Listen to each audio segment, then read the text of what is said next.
যখন বিজ্ঞরা নীরব থাকেন, ইতিহাস তখন অনাথ হয়।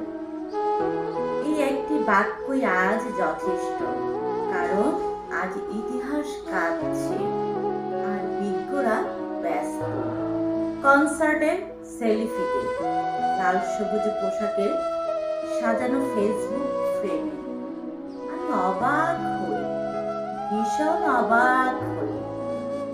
এরা আবার বুক ফুলিয়ে বলে, আমি কবি, আমি সাহিত্যিক, আমার ঘরে পুরস্কারে তাকে ভরা।